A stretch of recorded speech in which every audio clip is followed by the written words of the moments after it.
She sat by the window again, the same spot she had watched the world from for months.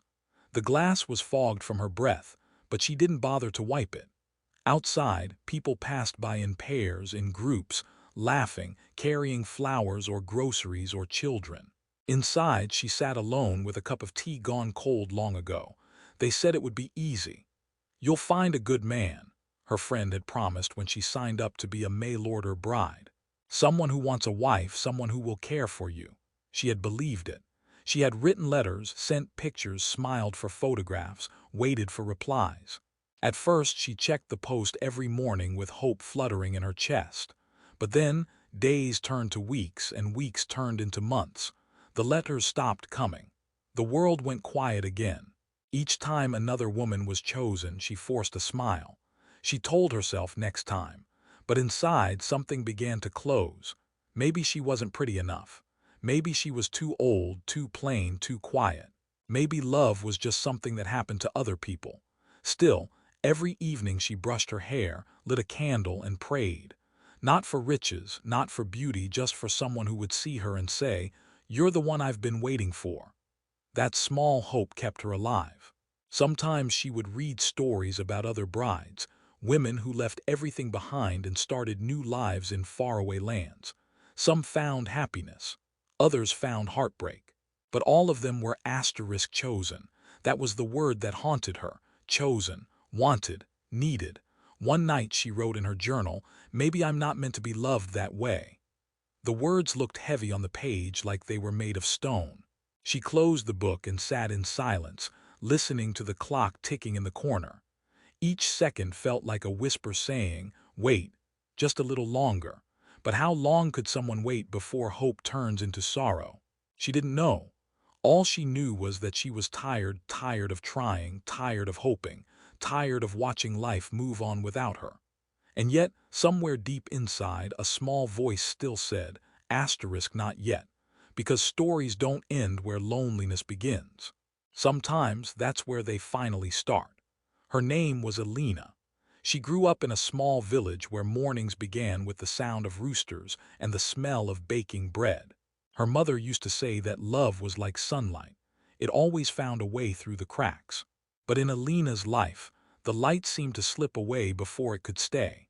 She was kind, soft-spoken, the kind of woman who helped everyone but was noticed by no one. When her parents passed away, the house felt too large for one person. The silence inside its walls became heavy, pressing on her heart day after day. There were no suitors left in the village, and those who once smiled her way had long married or moved to the city. At night, she would sit outside under the stars and imagine what it might feel like to have someone's hand in hers, not out of pity, but out of love. It was her cousin who told her about the mail-order bride agency. "It's not what you think," he said. "There are men in other countries who want to start families, who respect tradition, who would love a good woman like you." Alina laughed at first. The idea sounded like something from a storybook. But the more she thought about it, the more it made sense. She had nothing to lose, and maybe, just maybe, this was how she could begin again. The process was simple, they said. She filled out forms, answered questions about her favorite meals, her hobbies, her dreams. They asked what kind of husband she hoped for. She wrote, "A kind man, someone who listens." She didn't care about money or travel or fancy clothes. She just wanted warmth, the kind that fills a quiet house. When they took her photo, she wore her best dress, pale blue with tiny white flowers. She smiled shyly at the camera, not knowing that this picture would travel across oceans. Weeks later, the agency told her that several men had viewed her profile. Her heart raced.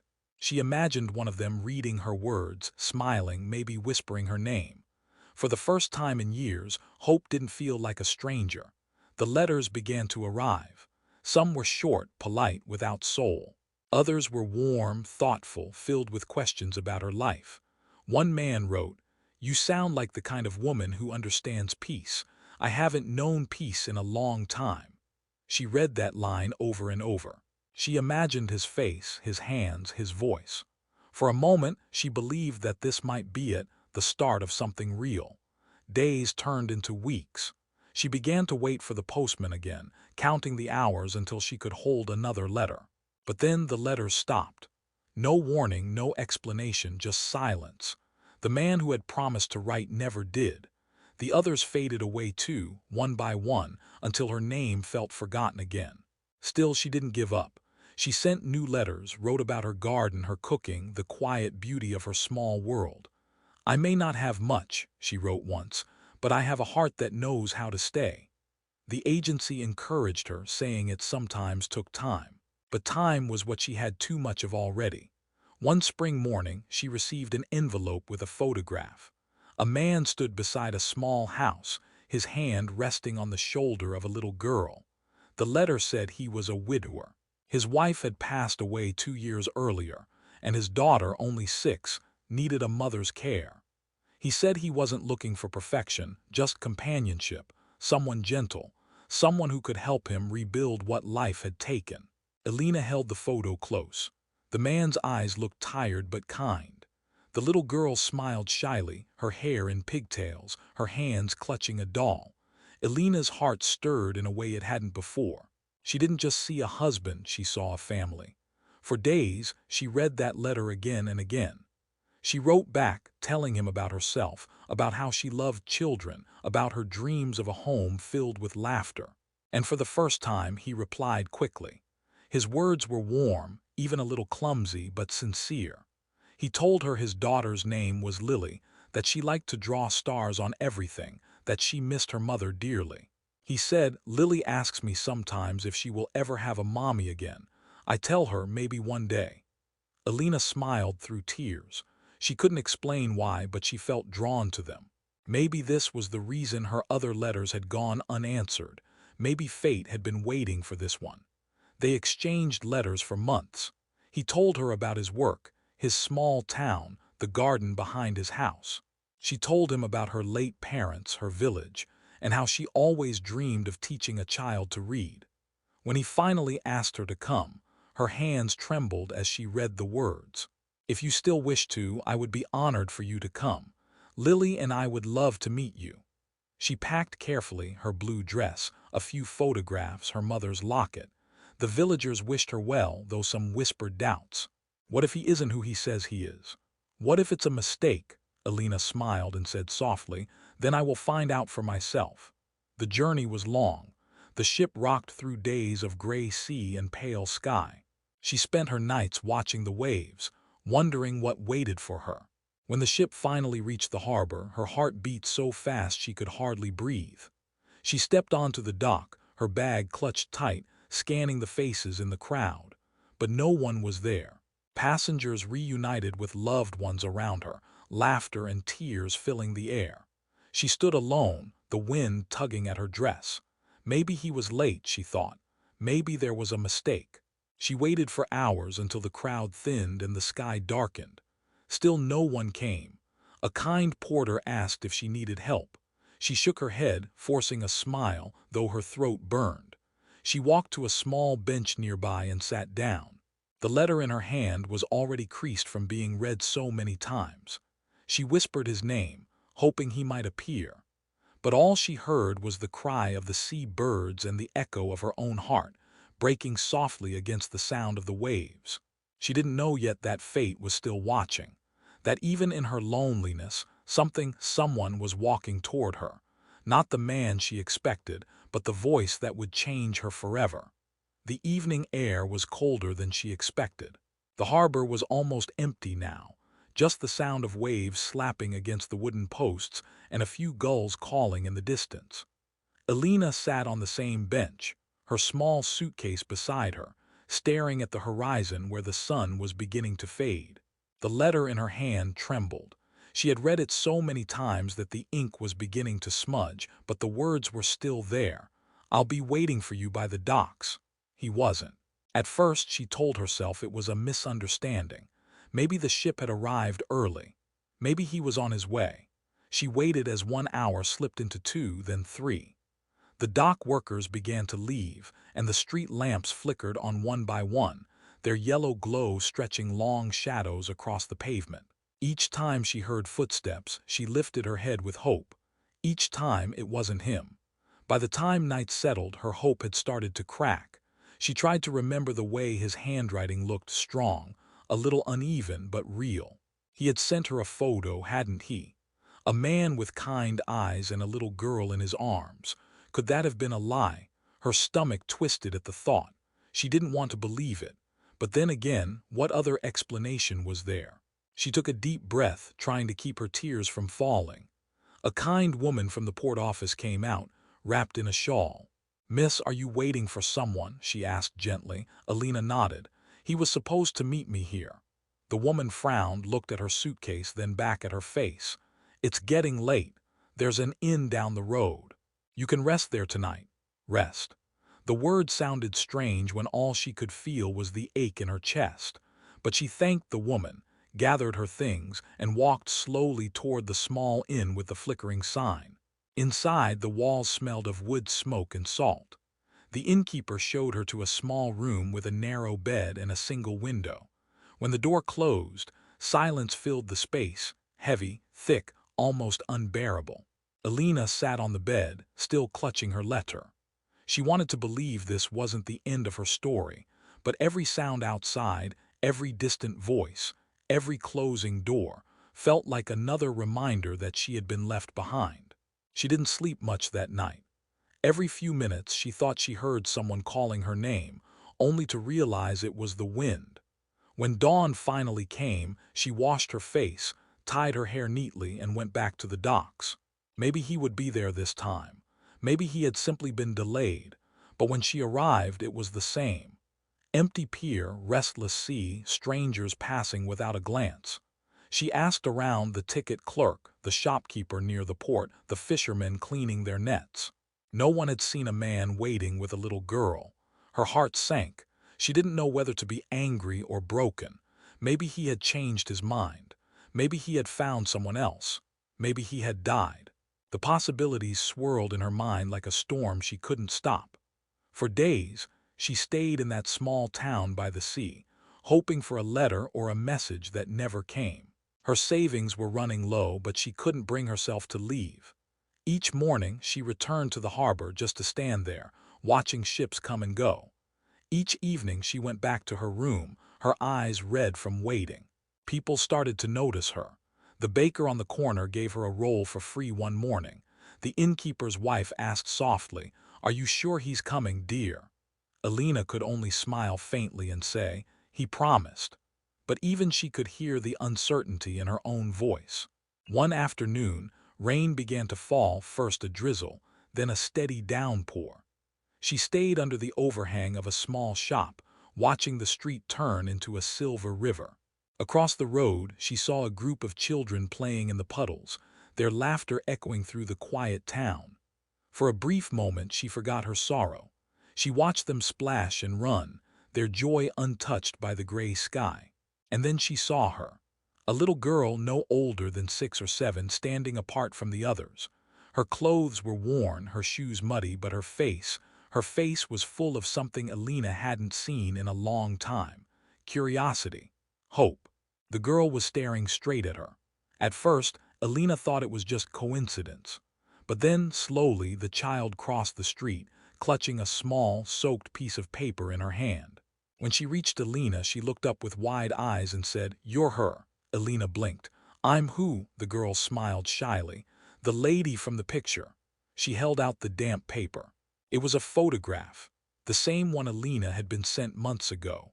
The man, the little girl, and the house behind them. Only now the edges were torn and the colors faded. Alina's breath caught. "Where did you get this?" The girl's voice dropped to a whisper, almost lost in the rain. "My daddy showed me. He said you might come one day." For a second, the world felt still. The sound of the rain faded, the street disappeared, and it was just the two of them standing there. Alina knelt down, her heart racing. "Where is your daddy now?" The girl looked down. "He's gone. He got sick. He told me to wait. He said if you came, I should find you." Alina's eyes filled with tears. She wanted to speak, but her voice wouldn't come. The child reached out and touched her hand, small, cold, trembling, and asked in a soft, breaking whisper, "Can you be my mommy?" The words pierced through her like light breaking through clouds. She didn't move. didn't breathe. She just stared at the little girl who looked at her with such trust, such need, that the ache in her chest shifted into something new, something fierce and alive. In that moment, she forgot about the letters, the waiting, the heartbreak. All she saw was a child standing in the rain, holding out the piece of her broken dream, and offering her a chance to make it whole again. Alina bent down and brushed the wet hair from the girl's face. The child smiled, a shy, uncertain smile, and Alina knew, somehow, that everything she had lost had led her right here. For a long moment, neither of them spoke. The rain fell in soft sheets around them, washing the dirt from the cobblestones, wrapping the world in a quiet hush. Alina looked at the little girl before her, drenched, trembling, her eyes full of trust that didn't belong to someone so young. She was shivering, clutching the photo to her chest like a secret she had kept for far too long. Alina knelt down, her knees touching the wet ground. She wanted to ask so many questions, but her voice barely found its way out. "What's your name, sweet one?" "Lily," the girl whispered, her small lips trembling from the cold. "Daddy said your name is Alina." Something inside Alina broke open at the sound of her own name spoken by that fragile voice. She nodded, afraid that if she spoke too quickly the moment would vanish. "Yes," she said softly, "I'm Alina." Lily blinked, water running down her cheeks, or maybe it was tears, it was hard to tell. She looked so small in the gray afternoon, so brave and alone that Alina's heart clenched. "How long have you been waiting, Lily?" The girl tilted her head as if trying to remember. "A while. Daddy said you might come after the ships bring flowers." Alina didn't understand at first, then realized the girl must have been waiting for weeks, maybe months. The thought made her throat tighten. She reached out and touched Lily's shoulder gently, her hand trembling. "You shouldn't be out here by yourself. Where do you live?" "Down that road," Lily said, pointing toward a narrow lane lined with crooked houses. "But it's not home anymore. Daddy doesn't wake up." The words hit Alina like a cold wave. She stared at the child, at her worn shoes, her thin dress sticking to her skin. The world around them seemed to fade into a blur of gray rain and distant murmurs. Alina felt her own loneliness echoing back at her, only now it had a face. A little face looking up at her, waiting for something she wasn't sure she could give. "Come," she said finally, standing and offering her hand. "You can't stay out here. Let's get you somewhere warm." Lily hesitated for just a second before slipping her tiny hand into Alina's. Her fingers were icy, her grip small but firm. They walked together toward the inn, their reflections glimmering in the puddles beneath them. People turned to look as they passed, a foreign woman and a child with eyes too old for her years. Inside, the innkeeper gasped softly when she saw them soaked through. "Oh, heavens! Come by the fire, both of you." She hurried to fetch blankets and a cup of warm milk for Lily. The girl drank slowly, her gaze never leaving Alina. After she finished, Alina crouched beside her. "Lily," she said gently, "you said your daddy showed you my picture. Did he tell you anything else about me?" Lily nodded, her voice small. "He said you were kind, that you'd make a good mommy. He said you would love me." The words made Alina's chest ache in a way she couldn't describe. It felt like the last piece of her heart, the one that had been waiting for love, had just been handed back to her by a child who had lost everything. Later that evening, when Lily had fallen asleep beside the fire, Alina sat in silence, staring at the flickering flames. The innkeeper brought her tea but said nothing. She could see the question in the woman's eyes, "What will you do now?" But Alina had no answer. She looked at the small figure curled up under a wool blanket, breathing softly. The girl's hair was tangled, her cheeks flushed from warmth, her tiny hand clutching the corner of the blanket as if afraid it might disappear. Alina had never been a mother. She didn't know how to be one. What if she wasn't enough? What if she failed this little girl too? But then she remembered the way Lily had looked at her in the rain, not with fear, but with hope. A hope that asked for nothing more than a touch, a voice, a promise not to leave. The next morning, Alina woke before dawn. The fire had gone out and the room was dim. Lily stirred beside her, blinking sleepily.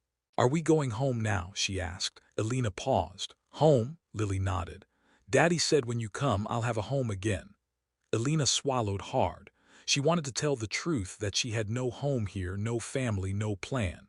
But when she looked into those eyes, so full of fragile trust, the words caught in her throat. Yes, she whispered instead. We'll go home. They left the inn together after breakfast, walking hand in hand toward the road Lily had pointed to before. The town was just waking up, fishermen loading their nets, vendors opening their stalls, the smell of bread drifting through the air.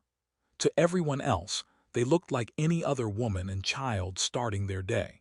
But to Alina, it felt like stepping into a new life she hadn't expected, one she didn't feel ready for but couldn't turn away from. Lily led her to a small house at the edge of town, its paint chipped, its garden overgrown.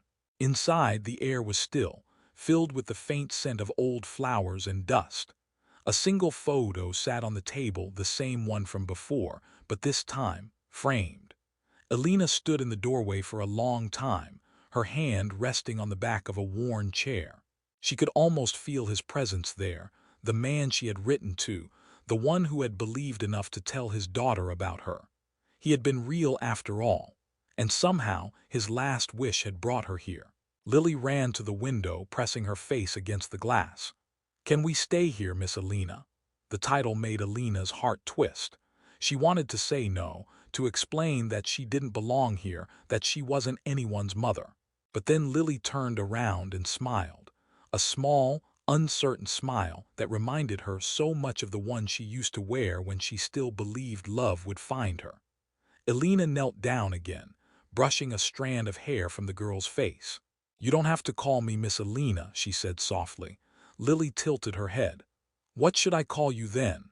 The question hung in the air, gentle and trembling. Alina hesitated, her throat tight, her heart beating like a drum.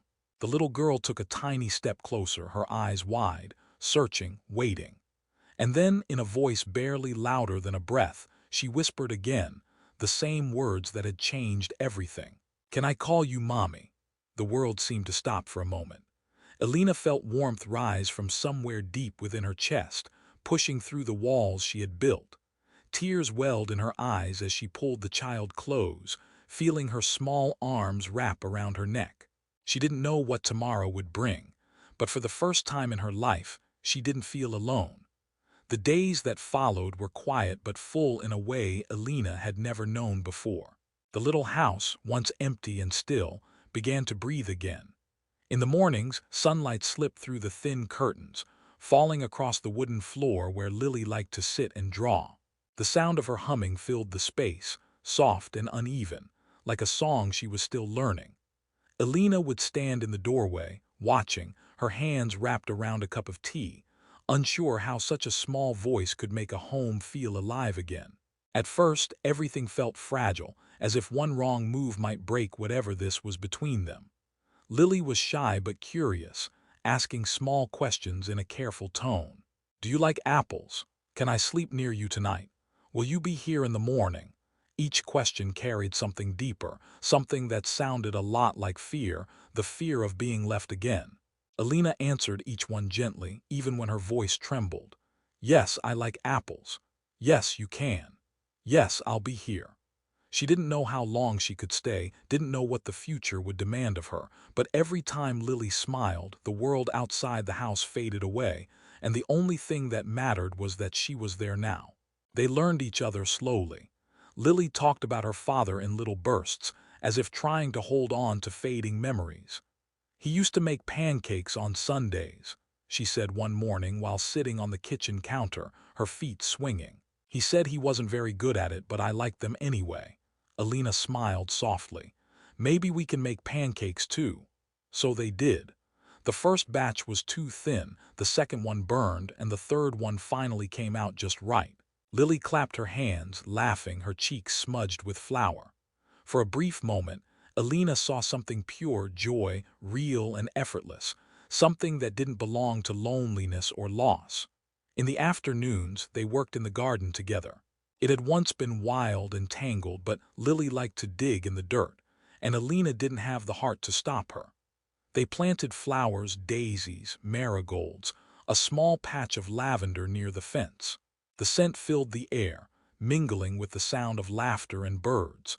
Sometimes neighbors would pass by and wave, curious about the woman and child they didn't recognize. Alina would wave back politely, though she still felt like a stranger in her own life. But as the days stretched into weeks, something inside her began to shift. She no longer woke up to silence.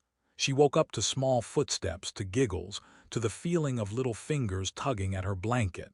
There was purpose in her movements now: breakfast to make, clothes to wash, stories to tell before bed.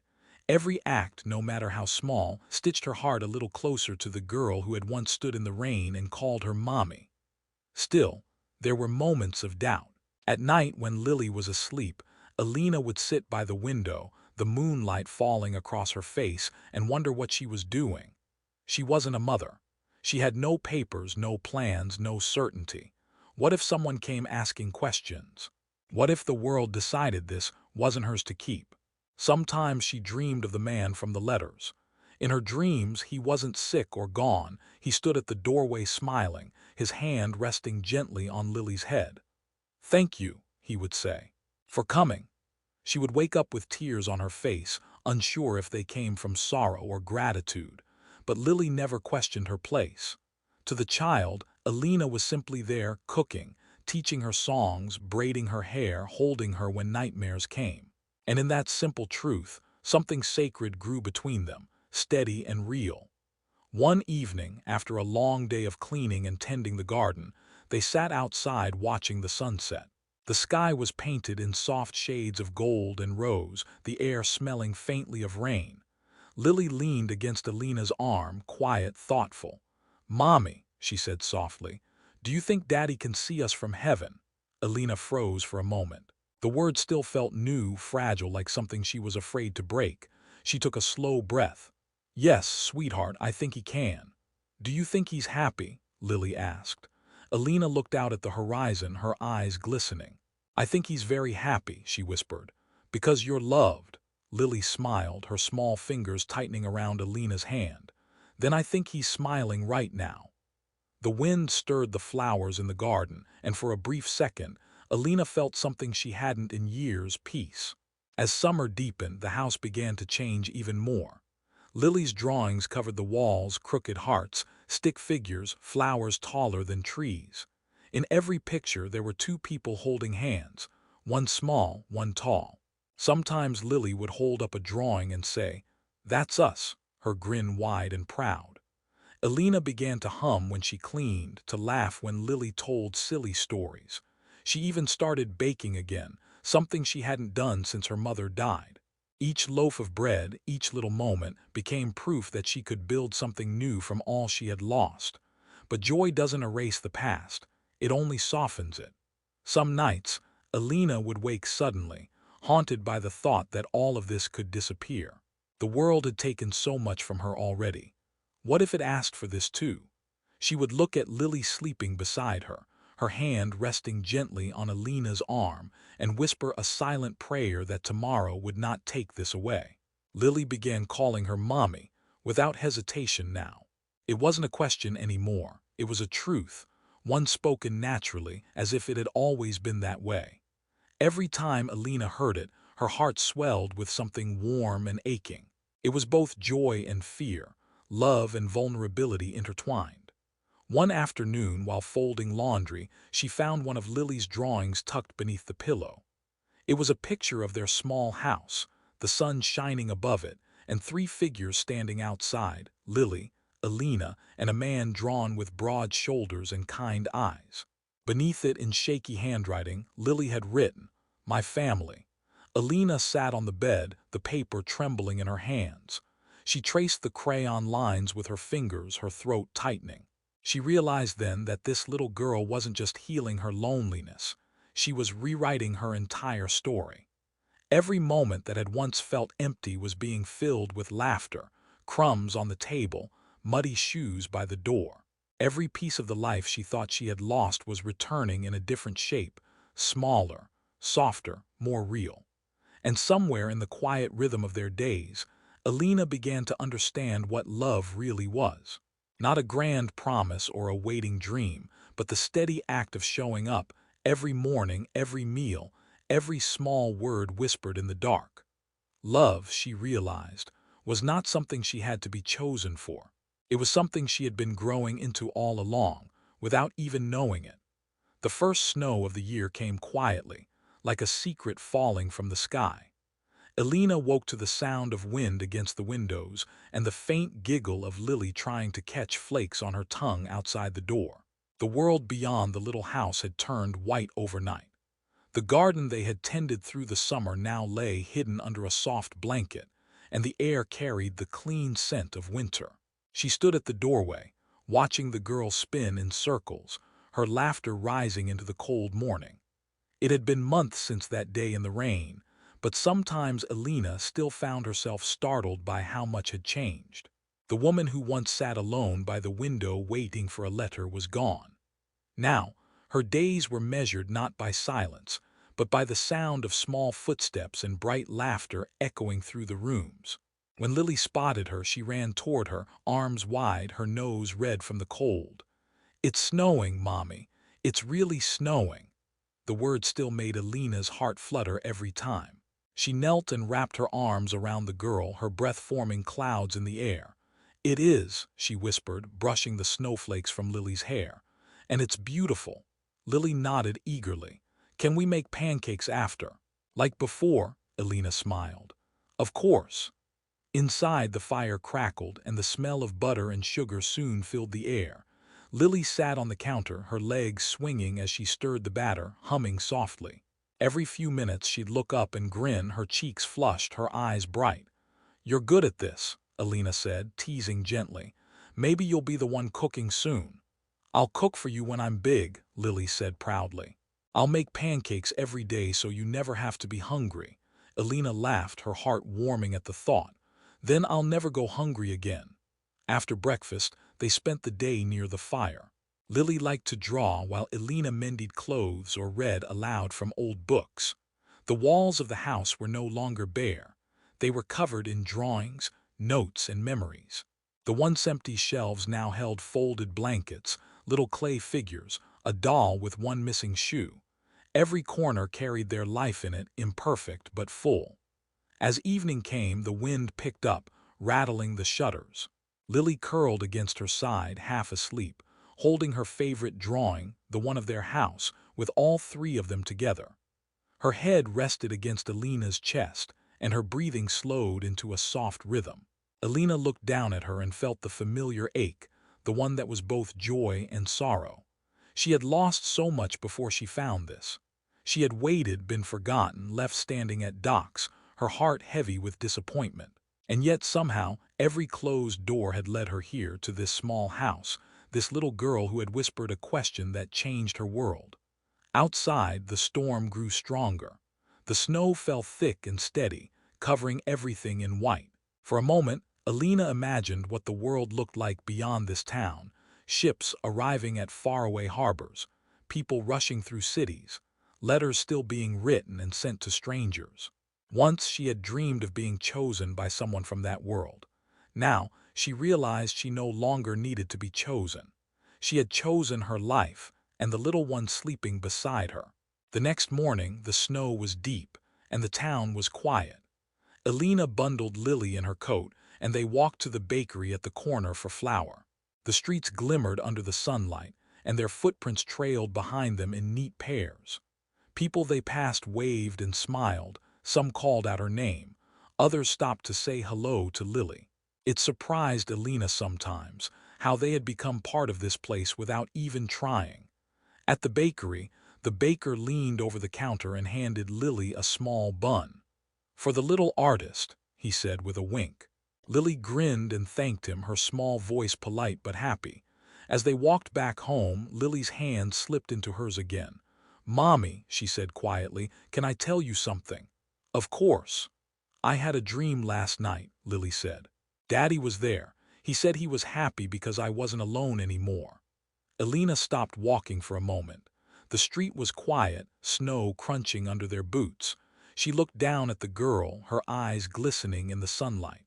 "What else did he say?" Lily smiled softly. "He said you were his gift to me." Alina felt her throat tight and her eyes sting. She squeezed Lily's hand gently. Then he gave me the best gift too. The rest of the walk home was silent except for the wind.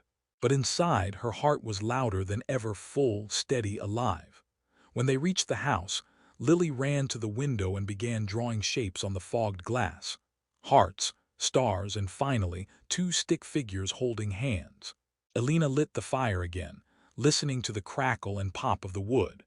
The warmth spread slowly through the room, wrapping around them both like a promise that this, at least, was safe. As night fell, they sat together watching the snow drift outside. Lily leaned her head on her shoulder.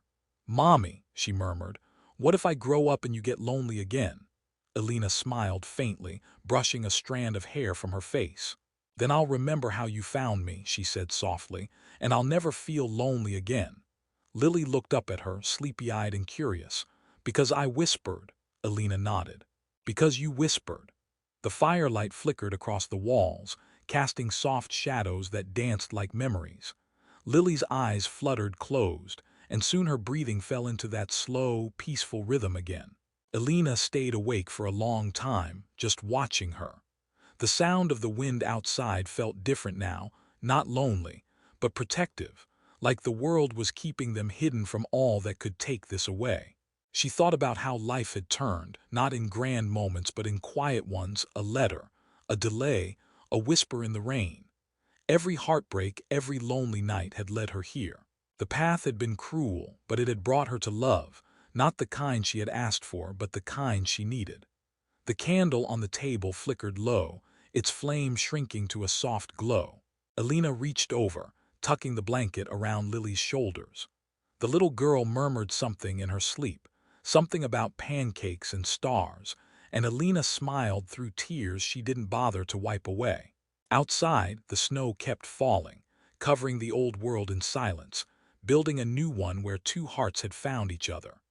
And in the quiet warmth of that room, the woman who once believed she was unwanted held the child who had proved her wrong, and listened to the gentle sound of love breathing beside her.